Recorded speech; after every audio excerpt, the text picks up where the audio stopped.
Assalamualaikum warahmatullahi wabarakatuh. Salam sejahtera bagi kita semua. Shalom, Om Swastiastu, Namo Buddhaya, salam kebajikan. Juga selamat siang pada Tribuners dimanapun berada. Bagaimana kabar Anda hari ini? Semoga selalu dalam keadaan sehat. Senang sekali rasanya saya Nurul Aida dapat kembali hadir menjumpai Anda dalam program Tribun Motesa Tesa berkolaborasi bersama podcast Diskominfo Sigi. Nah, hari ini kami berkesempatan untuk berdiskusi terkait pembangunan pendidikan di Kabupaten Sigi, dan tentu saja hari ini kami akan berdiskusi dengan salah satu tokoh perempuan inspiratif yang baru saja dilantik per Oktober 2025 lalu. Langsung saja kita sapa, beliau adalah Ibu Hajar Mojo SEMM. Assalamualaikum warahmatullahi wabarakatuh, Ibu. Selamat siang. Selamat siang. Bagaimana kabar hari ini, Bu? Sehat? Alhamdulillah sehat. Tentu sehat ini merupakan harapan bersama, karena tanpa kesehatan kita akan sulit untuk beraktivitas. Baik, Ibu, mungkin boleh sambil menyapa Tribuners diceritakan mungkin kesibukan belakangan. Berhubung ini juga baru beberapa bulan menjabat, tentu banyak strategi baru yang sementara disusun. Silakan, Bu. Ya, alhamdulillah saya dilantik kemarin pada bulan Oktober. Ya, buat saya ini adalah tantangan dalam hal pelaksanaan tugas, terutama di bidang pendidikan, apalagi program Bapak Presiden dalam Astacitanya adalah yang prioritas adalah masalah generasi emas Indonesia tahun 2020 sampai dengan 2045. Ya, jadi memang untuk program pendidikan di bidang di Dinas Pendidikan Kabupaten Sigi untuk saat ini tentunya saya melanjutkan apa-apa yang telah dikerjakan oleh Kepala Dinas sebelumnya. Insya Allah untuk tahun 2026 ini prioritas kami tentunya yang pertama adalah bagaimana mengatasi anak yang ATS, kategori ATS. Nah, ini di Sulawesi Tengah memang Kabupaten Sigi itu tertinggi jumlahnya, kurang lebih 6.048 orang yang harus kita segera tuntaskan di tahun 2025 ini datanya, dan dilakukan kolaborasi antara seluruh OPD yang terkait, terutama terkait dengan datanya. Ini kami berkolaborasi dengan Dinas Catatan Sipil, kemudian Dinas Kesehatan, Dinas Sosial, Dinas PMD, dan seluruh tentunya yang berkepentingan di dalam hal penyelenggaraan pendidikan, stakeholder tentunya, NGO tentunya. Nah, ini kami telah lakukan rapat koordinasi terkait dengan tim ini, dan sekarang tim langsung bekerja masih di lapangan. Kemudian dari data tadi 6.048 ini sudah mulai berkurang, terutama yang terbesar kan ada di Kecamatan Sigi Biromaru. Ini kan mungkin karena daerah perbatasan. Ini sudah berkurang darinya tadinya 6.048, sekarang posisinya kurang lebih 4.000 lebih.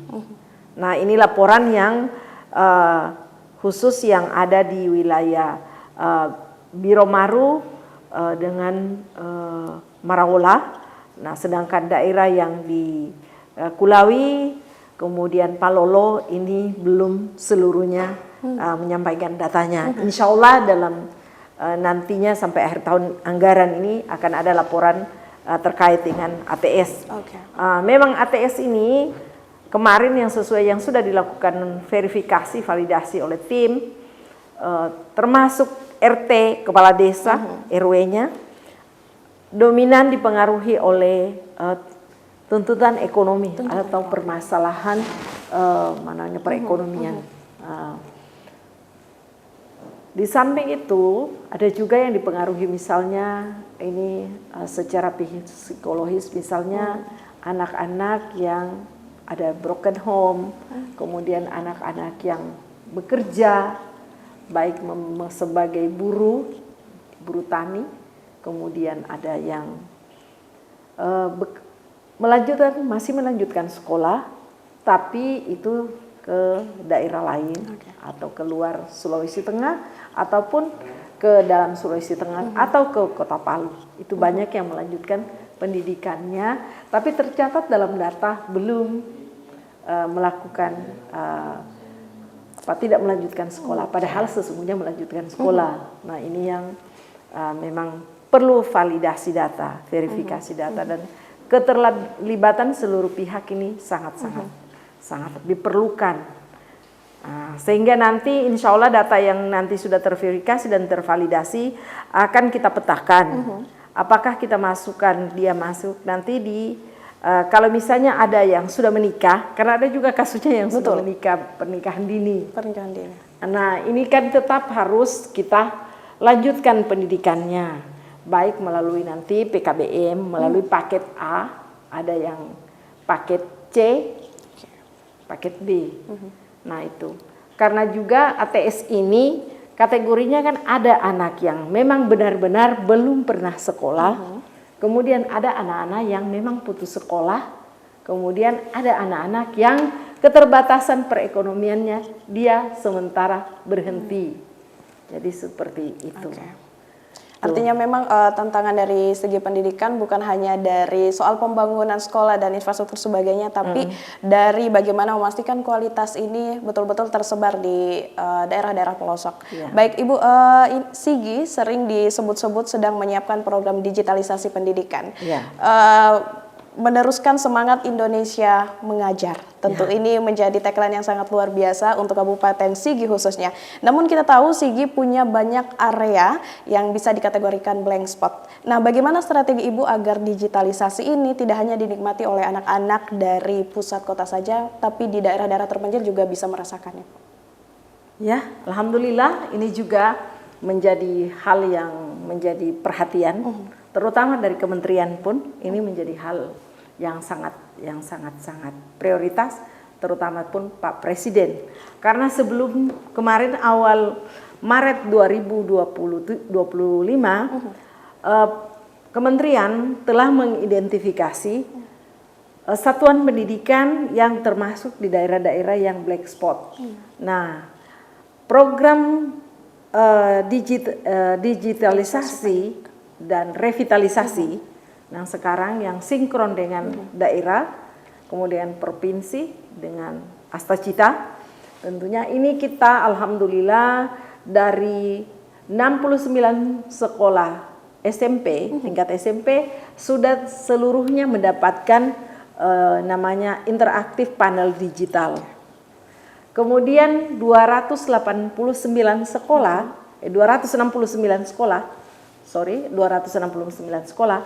tingkat SD alhamdulillah sudah mendapatkan juga papan interaktif digital. Untuk tingkat TK dan PAUD kita mendapatkan kurang lebih 69 interaktif panel digital. Nah, sampai dengan insya Allah sampai dengan akhir tahun ini seluruhnya sekolah akan mendapatkan tadi yang TK PAUD yang belum, dari 200 lebih TK dan PAUD insya Allah juga akan mendapatkan. Dan kemarin setelah dari tim kementerian melakukan monitoring dan evaluasi terkait dengan berfungsi tidaknya ini papan interaktif digital, memang ada tadi seperti apa yang disampaikan Ibu, bahwa ada daerah-daerah kita yang masih kategori black spot. Alhamdulillah kementerian itu mensupport seluruhnya kegiatan daerah-daerah yang black spot, insya Allah nanti akan dibiayai mengenai pembelian mungkin seperti pulsa atau yang lainnya akan diberikan ke sekolah melalui Telkom Pasti. Seperti itu. Kemudian mungkin dengan vendor-vendor yang lain. Kemudian untuk misalnya ada daerah-daerah kita yang atau sekolah yang sama sekali belum tadi punya jaringan internet, punya jaringan listrik terutama. Ada memang beberapa kasus yang daerah yang belum ada listriknya, sekolahnya belum ada listriknya atau belum ada jaringannya. Itu juga akan dibiayai oleh pemerintah pusat melalui tentunya akan diupayakan dengan BUMN, BUMN yang harus langsung menangani program ini karena ini program yang harus tercapai di asta cita kita maupun di tingkat daerah. Nah ini yang untuk program digitalisasi ini penyiapannya bukan hanya dari sarananya, dari manusianya pun. Betul, jadi guru-gurunya sudah dilatih, alhamdulillah sudah beberapa kali dilakukan. Jadi nanti ada program pembiasan. Jadi dari seluruh sekolah yang sudah dilatih tadi, dia akan membiaskan dengan rekan-rekannya seperti itu. Kemudian untuk program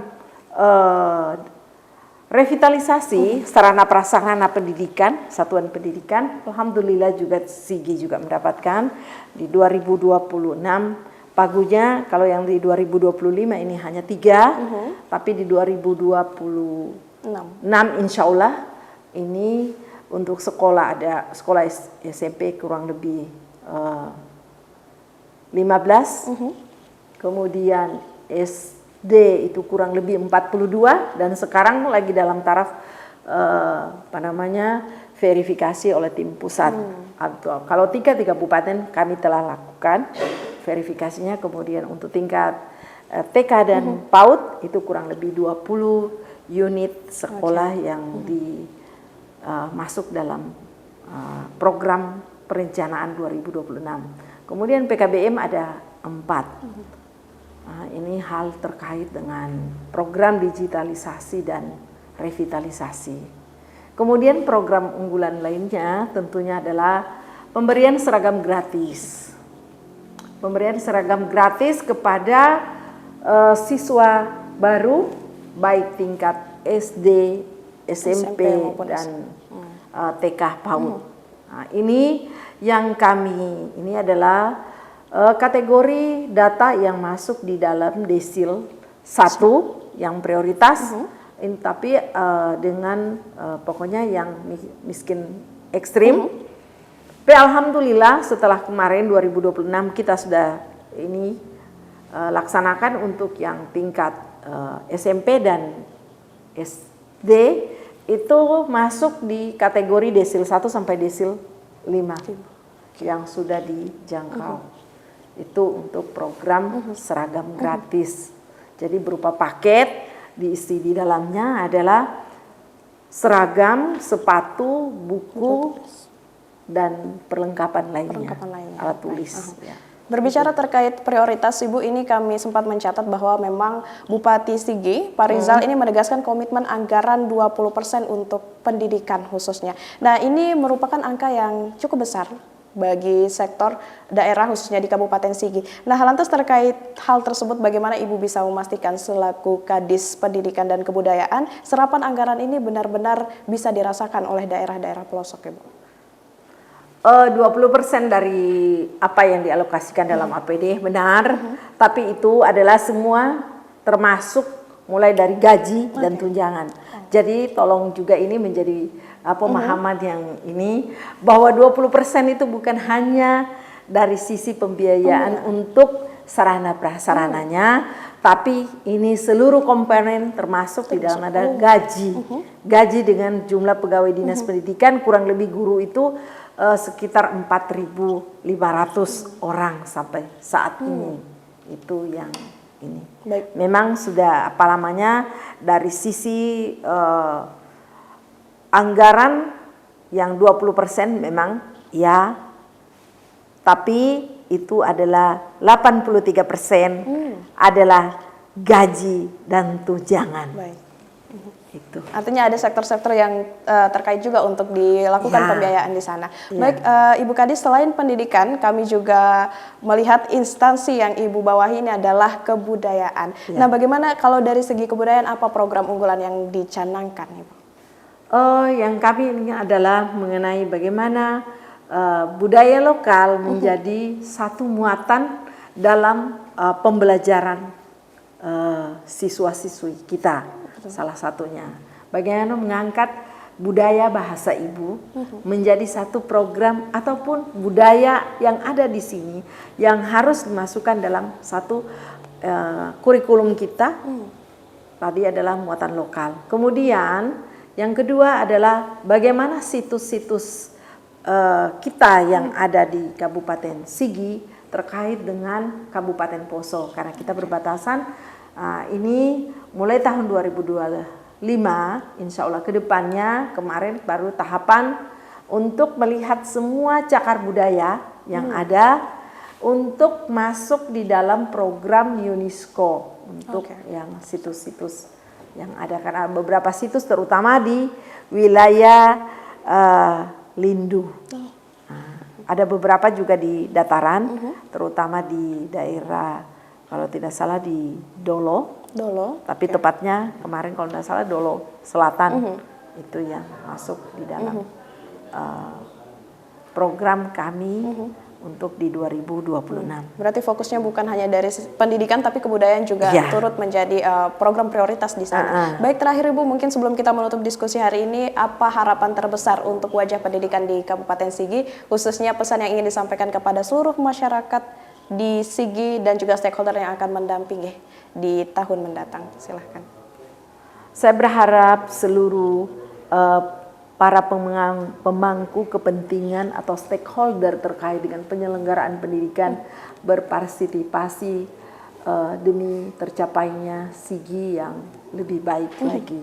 Terutama anak-anak kita yang ada sekarang ini memberikan pemahaman yang lebih luas tentang bagaimana tadi program digitalisasi, kemudian kebudayaan, dan yang terakhir terkait dengan kesadaran siswa-siswi kita maupun orang tua siswa tentang bahaya daripada narkotika. Itu yang dapat saya sampaikan. Terima kasih. Baik, luar biasa. Terima kasih Ibu atas kesempatan dan kesediaan waktu berdiskusi bersama kami, membagikan energi positif untuk Tribuners di rumah. Untuk itu kami doakan semoga program-program yang dicanangkan dapat berjalan dengan lancar, sehat dan sukses selalu. Amin. Dan seluruh Tribuners di rumah, terima kasih karena Anda setia menyaksikan. Saya Nurul Aida mewakili narasumber hari ini dan seluruh rekan redaksi yang bertugas pamit undur diri. Tribunpalu.com, mata lokal menjangkau Indonesia. Wassalamualaikum warahmatullahi wabarakatuh. Waalaikumsalam.